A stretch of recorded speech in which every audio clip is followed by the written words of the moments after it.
This channel does not promote any violent, harmful, or illegal activities. All content provided by this channel is meant for an educational purpose only.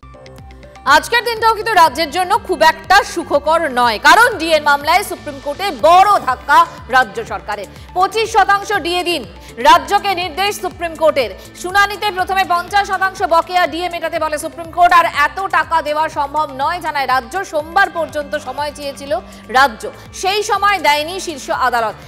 আর সময় নয়, 4 সপ্তাহের মধ্যে বকেয়া ডিএর অন্তত 25% দিতেই হবে জানিয়ে দিয়েছে দেশের সর্বোচ্চ আদালত।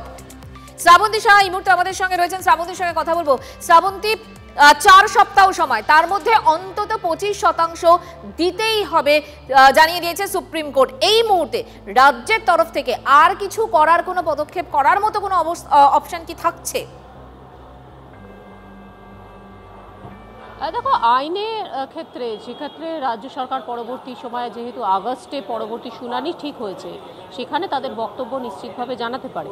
কিন্তু আদালতের যেটা মনোভাব সেটা অনেকটাই স্পষ্ট। প্রথম কথা হচ্ছে, কলকাতা হাইকোর্ট এতদিন পর্যন্ত যেটা বারে বারে বলে এসেছে, কারণ রাজ্য সরকার এখানে হেরে যাওয়ার পরেও পুনর্বিবেচনার আর্জি জানিয়েছিল। দীর্ঘ শুনানির পরে দুবার রাজ্য সরকারকে স্পষ্টভাবে কলকাতা হাইকোর্ট জানিয়েছিল যে ডিএ হচ্ছে অধিকার, সেটা দিতেই হবে রাজ্য সরকারকে।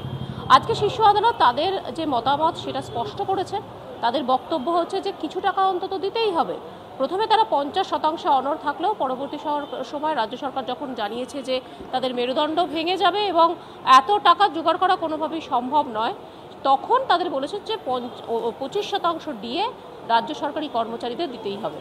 আগামী অগাস্ট মাসে নিশ্চিতভাবে, যেহেতু এরকম একটা মনোভাব রয়েছে, রাজ্য সরকারি কর্মচারীরা যেটা মনে করছেন আজ না হোক কাল, এটা তাদের আইনি অধিকার, যেহেতু সেই লড়াইটা ছিল এতদিন পর্যন্ত, সেটা স্পষ্ট হয়েছে। আজ না হোক কাল রাজ্য সরকারকে এই টাকা দিতেই হবে। অগাস্ট মাসের মধ্যে রাজ্য সরকার নিশ্চিত জানাবে যে এই ব্যাপারে তারা কতখানি কার্যকরী অগ্রসর হতে পেরেছেন। একই সঙ্গে যদি কিছু তাদের করার থাকে যে পুরোটা একসঙ্গে দিতে পারছেন না, এত টাকা মিটিয়ে দেওয়া হয়েছে, বাদবাকিগুলো দেওয়া হবে, সেক্ষেত্রে বেশ কিছুটা তারা সময় চাইতে পারেন। কিন্তু তখন যেহেতু বিচারপতিদের এই ধরনের মনোভাব ছিল, অনেকটা কড়া মনোভাব, ফের ভৎসনার শিকার হতে পারে রাজ্য সরকার, অনেকে এমনটা মনে করছেন। শ্রাবন্তীর সঙ্গে থাকুন। আইনজীবীরা কি বলেছেন শুনবো। রায় অনুযায়ী যেটা বকেয়া, তার 25% রিলিজ করতে বলেছে supreme court, subject to the result of SL. July মাসে মামলা শুনানি হবে। ডিএ মামলায় এক ধাপ তো আমরা ডেফিনেটলি এগোলাম, খুব কুইকলি আমরা রেসপন্স পেলাম এবং এগোলাম। আগামী দিনে যাতে পুরোটা নিয়ে লড়াই করা যায় এবং আইনি অধিকার যেটা কর্মচারীদের সেটা প্রতিষ্ঠা হয়, সেই লক্ষ্যে আমাদের লড়াই করতে হবে।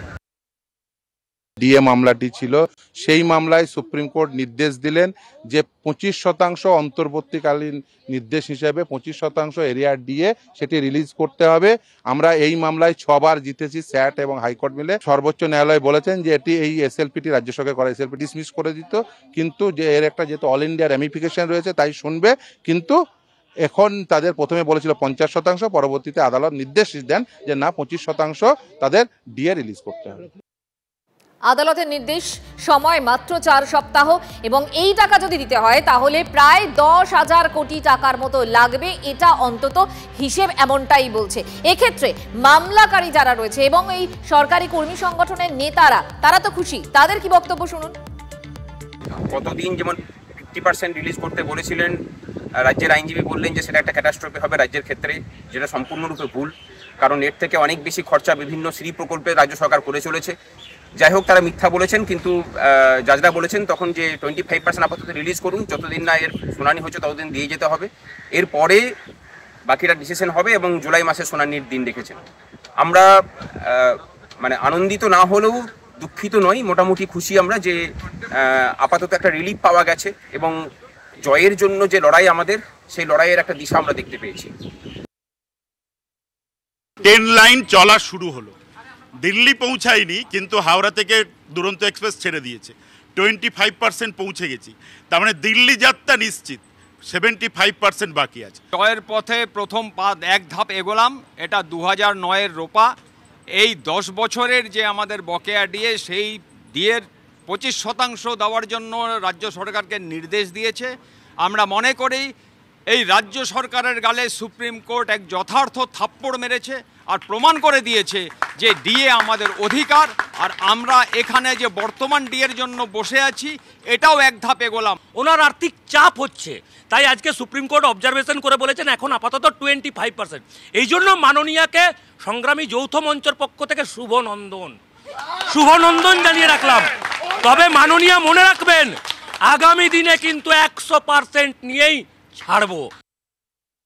খুশি অখুশির ব্যাপার না, কর্মচারী যেখানে খুশি থাকবে ফেডারেশন তাদের পাশে ছিল, আছে, থাকবে। কিন্তু ব্যাপারটা হচ্ছে আমাদের মামাটি মানুষ সরকার এত আর্থিক বঞ্চনা, বাংলাকে ভাতে মারার পরিকল্পনা কেন্দ্রীয় সরকারে, তার বিরুদ্ধে আমরা। মামলাকারীরা মুখ্যমন্ত্রীকে শুভনন্দন জানাচ্ছেন। তারা বলছেন 100% ডিএই তারা নিয়ে ছাড়বেন, সবেমাত্র গাড়ি চলতে শুরু করেছে। এবং এই যে সুপ্রিম কোর্টের নির্দেশ, এটাকে কিভাবে দেখছেন আইনজীবী তথা সিপিএম নেতা বিকাশ রঞ্জন ভট্টাচার্য? শুনুন তার মুখ থেকে। প্রথমেই যেটা বলছিলেন যে মামলা আমরা খারিজ করে দেবো, তবে সরকারের পক্ষ থেকে অনেক বিভিন্ন যুক্তি খাড়া করার চেষ্টা করছিলেন। তখন বলছে ঠিক আছে, তাই তোমরা আপাতত 50% বকেয়া টাকা দাও, তারপরে মামলা শুরু হবে। তখন তারা আবার সেই কাঁদুনি গাইতে শুরু করলেন, হুজুর আমাদের টাকা নেই। বিচারপতিরা বললেন সেটা কোনো যুক্তি নয়, ঠিক আছে আপাতত 25% জমা দাও। 25% বকেয়া দিয়ে কর্মচারীদের দিয়ে দিলে পরে আগস্ট মাসে তারা শুনানির জন্য আসবে। কবের মধ্যে দিতে হবে কিছু বলেছে? বলেছে হাইকোর্টের নির্দেশ মেনে, হাইকোর্টে যেমন নির্দেশ দেওয়া আছে, যেমন সময়সীমা বলা আছে তার মধ্যে দিতে হবে। এটার সাথে কি এরিয়ার যুক্ত হবে? হ্যাঁ, বলাই হচ্ছে তো বকেয়া, যে হাইকোর্টের রায় পর্যন্ত যত ডিএ ছিল, যত বকেয়া ডিএ, তার 25%। আদালতের এই নির্দেশের পর সুকান্ত মজুমদার বলেছেন যে তৃণমূল যদি চুরি না করতো তাহলে এই দিন দেখতে হতো না। সরকারের এবং আদালতের তরফে যার নির্দেশ এসছে অর্থাৎ ডিএ দিক, এমনটা বলছেন সুকান্ত মজুমদার। আর অন্যদিকে শুভেন্দু অধিকারী তিনি বলছেন 2026-এ আবর্জনা মুক্ত হবে, অর্থাৎ তৃণমূল সরকার দূর হবে বললেন শুভেন্দু অধিকারী। মামলা বোঝা যাচ্ছে যে রাজ্য সরকার এই যে অর্থনৈতিক জোয়ারের কথা বলেছে, সেই জোয়ারটা আসলে জোয়ার বাজরার জোয়ার হতে পারে, জোয়ার ভাটার জোয়ার আসে। কোর্টের এই রায় এসেছে, সুপ্রিম কোর্টের এই রায় এসেছে, এই রায়কে আমরা স্বাগত জানাচ্ছি। 25% হলেও এই রাজ্য সরকার দিক, বলেন না যে ছাই দেওয়ার অভ্যেস হওয়া উচিত, কমসে কম দেওয়ার অভ্যেসটা তো হবে। তো এই রাজ্য সরকার কমসে কম চুরি করার অভ্যেসটা বাদ দিয়ে দেওয়ার অভ্যেস হবে। এই সরকার যদি চুরি না করতো তাহলে পরে রাজ্যের ভাড়ারের এই অবস্থা হতো না।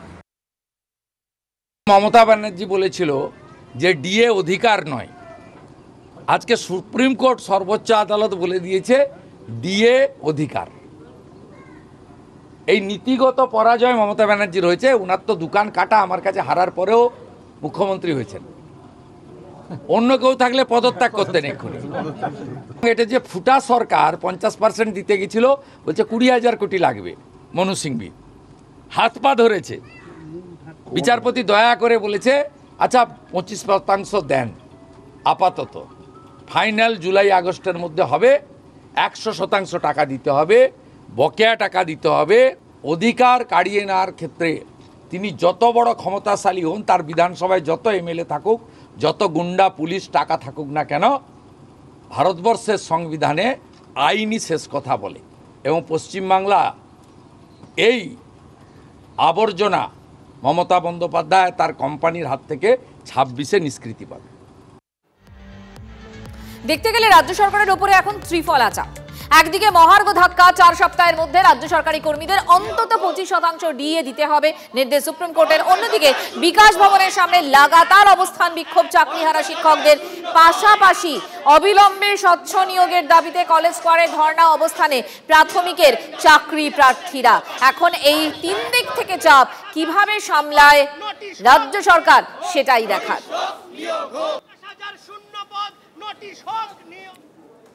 আর এবার রাজপথে প্রাথমিক চাকরি প্রার্থীরা 50,000 শূন্য পদে নিয়োগ করতে হবে, বিজ্ঞপ্তি প্রকাশ করতে হবে, এই দাবি নিয়ে তারা পথে নেমেছেন। বিজ্ঞপ্তি প্রকাশ করতে হবে, স্বচ্ছ নিয়োগের দাবি রাখছেন তারা। আজ থেকে টানা 3 দিন কলেজ স্কোয়ারে ধর্ণা অবস্থান। 7 বছরের দীর্ঘ অপেক্ষার পরেও জোটেনি চাকরি, জুটেছে প্রতিশ্রুতি। আর সেই প্রতিশ্রুতি এখনো পর্যন্ত বাস্তবায়িত হয়নি। তাই কলকাতা ইউনিভার্সিটি ইনস্টিটিউট হলের সামনে 3 দিনের ধর্ণা অবস্থান কর্মসূচি 2022-এ প্রাথমিক টেট উত্তীর্ণরা। তাদের স্পষ্ট বক্তব্য যে দ্রুত নিয়োগ, তাদের যে প্রতিশ্রুতি দেওয়া হয়েছিল সেই প্রতিশ্রুতি পূরণ করতে হবে, নইলে বিকাশ ভবনের মতোই আন্দোলনের ঝাঁঝ বাড়ানোর কথা বলছেন 2022 সালের প্রাথমিকে টেট উত্তীর্ণ চাকরি প্রার্থীরা। ক্যামেরায় মাখন পাত্রের সঙ্গে সৌরভ দত্ত, টিভি 9 বাংলা, কলকাতা। মুখ্যমন্ত্রী বারবার শূন্য পদের কথা বলেন, 10,000 শূন্য পদ, বিভিন্ন চাকরিতে 10,000 শূন্য পদ আছে, প্রাথমিকে বা শিক্ষক নিয়োগে 2 লক্ষ শূন্য পদ আছে, কিন্তু আমরা কোথাও সেই শূন্য পদে ইন্টারভিউ নোটিশ দেখতে পাচ্ছি না। তো 50,000 শূন্য পদের দাবিতে আমার নোটিশ চাই, আমরা এই জন্যই রাস্তায় নেমেছি এবং এই লড়াই আমাদের জারি থাকবে যতদিন না পর্যন্ত আমাদের নোটিশ আর না আসছে। পুরোটা সন্ত্রাস চালানো হচ্ছে। আজকে রাস্তায় শিক্ষকদের ফেলে মারা হচ্ছে, আমরা হবু শিক্ষক, আমরাও যখন দাবি জানাতে যাচ্ছি আমাদেরকেও মানা হচ্ছে। আমরা আজকে এখানে কোর্ট পারমিশন নিয়ে বসেছি, আমাদেরকে আন্দোলন করার জন্য, নিজেদের দাবি জানানোর জন্য কোর্টে কেন যেতে হবে, কেন পয়সা খরচ করে পারমিশন বার করতে হবে, কেন নিয়োগ সরকার দিতে পারবে না? মুখ্যমন্ত্রী এক এক সময় এক এক বার্তা দিচ্ছেন।